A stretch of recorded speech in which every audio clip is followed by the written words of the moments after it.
Birth, death, and funeral rituals, hijacked by institutions. What happens when life's most sacred portals are controlled? There are 3 portals in life that hold more energetic weight than any other: birth, death, and legacy.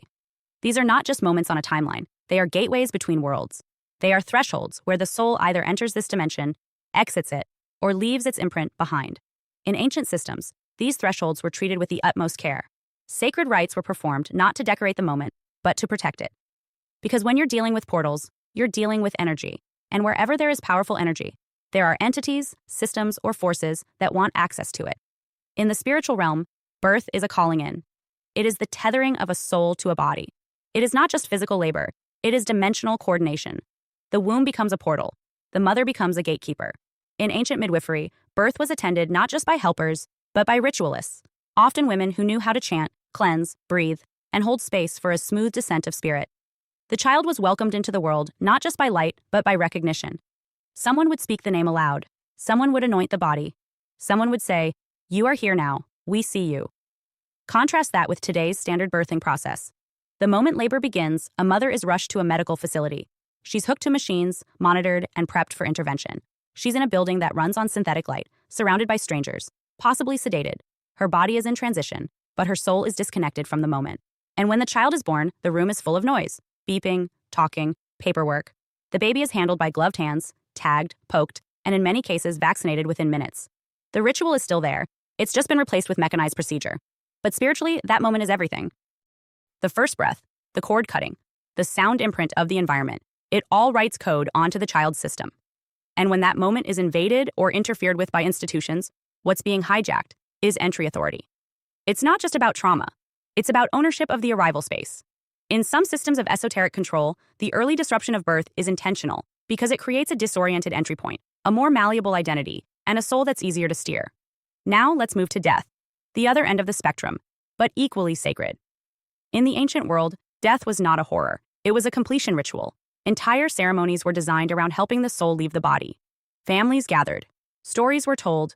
The dying person was spoken to directly, even after they stopped breathing, because it was understood that the soul hears everything. In many traditions, people fasted or prayed in the final days to purify the exit field. The room was kept peaceful. The transition was guarded. But in today's world, death has been taken from the family and handed to the state. People die alone in hospitals, sedated, surrounded by machines. Their body is whisked away. Their soul's exit is not honored, it's managed. What should be a spiritual closing is reduced to a legal and biological process. And spiritually, that leaves behind confusion. When a soul exits in chaos, silence, or fear, it can linger. And when a culture loses its rituals around death, it creates a society filled with restless energy, trapped grief, and unsealed exits. Let's also talk about the business of funerals. What used to be sacred community ceremony has become a commercial checklist. Packages, tiers, scheduling, embalming, caskets chosen from catalogs, ashes in plastic containers. Most funerals today do not provide actual soul closure. They're designed for optics, photos, programs, formal attire, and brief speeches. But rarely do people sit with the soul. Rarely does anyone speak directly to the deceased, thank them, release them, or say the words that carry power. You are free to go now. You are honored. You are remembered. And here's where it gets deeper: the control of legacy. In ancient times, legacy was curated carefully. Names were passed down like code. Elders taught children about their lineage, their ancestors, their rituals, their values. Death was not the end of a person's influence. It was the beginning of their spiritual role in the bloodline. Ancestors were spoken to, honored, invoked. Their memory wasn't just sentimental, it was active energy. But today, most families lose connection after 1 or 2 generations. People barely know their great-grandparents' names, let alone what they stood for. Photos disappear, stories aren't told, and instead of legacy being protected, it's replaced with data, birth certificates, death certificates, social security numbers. The state tracks your body, but the soul? It's forgotten. When a society loses its connection to ancestral wisdom, it becomes rootless. A tree with no roots is easy to control. That's the real purpose behind the sterilization of these portals, not just to disrupt individuals, but to break the line of energetic inheritance. When souls are born in chaos, die in confusion, and are remembered only by paperwork, you've severed the chain of power. The living no longer carry wisdom. They carry trauma, debt, and disorientation. Let's now look at what happens in the energetic field when these portals are hijacked. At birth, if the entry is traumatic or disconnected, the soul may struggle to fully integrate with the body. This can show up later as identity confusion, emotional dysregulation, and chronic dissociation. At death, if the exit is cold, clinical, or spiritually unacknowledged, the soul may hover, remain earthbound, or be unable to transition properly. That can affect both the soul and the space where they passed, leading to spiritual stagnation, hauntings, or energetic heaviness in families and homes. When legacy is denied, when children don't know where they come from, the soul lacks orientation. It doesn't know what it's standing on. This is how generational patterns repeat: addiction, poverty, silence, shame. Because no one knew the names, no one knew the prayers, no one passed down the tools. So who benefits when these portals are stripped of power? Institutions, governments, medical systems, death industries, and spiritual parasites. Energetically, a disempowered portal is an open portal. And when the most sacred transitions of life are managed by those who do not honor the soul, it creates a planet of displaced spirits, distracted minds, and programmable energy. That's not dramatic. That's metaphysical fact. But here's the power in all of this. You can take the portals back. You can birth in sacredness. You can die with awareness. You can remember your ancestors and speak their names aloud. You can teach your children what the system forgot to say. You are more than your body. You are a soul. And your entry, your exit, and your echo on this earth all matter deeply. You can bury your dead with prayer.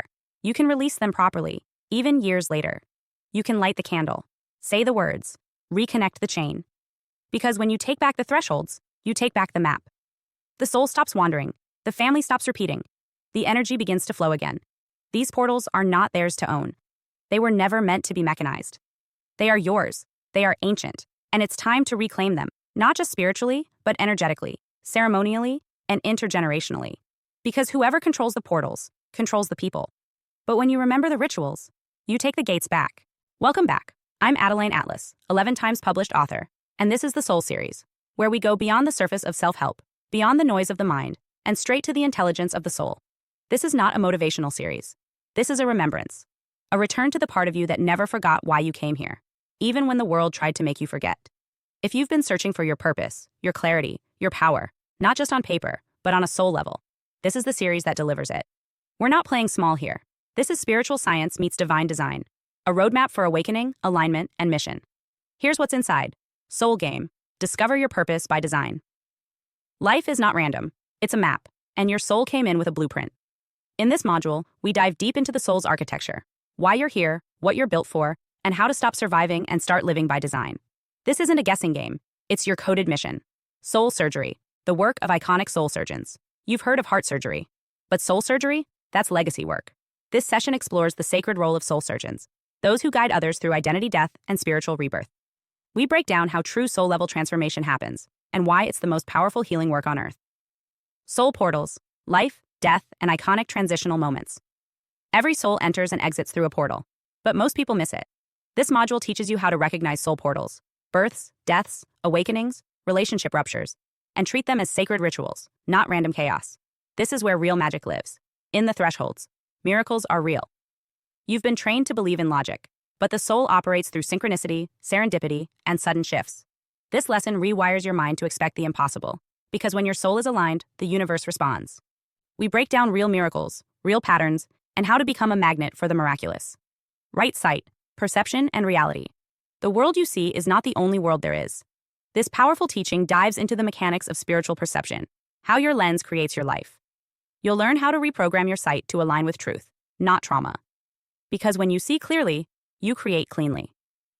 In-tune soul, sensory intelligence, and inner feedback systems. Your soul is always speaking. The problem is, most people have been trained to ignore it. In this module, we decode the human feedback systems, the energetic chills, the gut pulls, the emotional radar that lets you know what's true. You'll learn how to tune in with surgical precision and follow your soul in real time. This isn't spiritual fluff. This is soul-level precision training for the modern mystic. Whether you're in a rebirth, a dark night, or finally ready to step into what you really came here to do, the Soul Series will take you there. This is the map for the ones who were never meant to fit in, because they were meant to lead. If you've been waiting for your signal, this is it. The Soul Series is open now. Your soul remembers. Now it's your time to remember too. Let's move.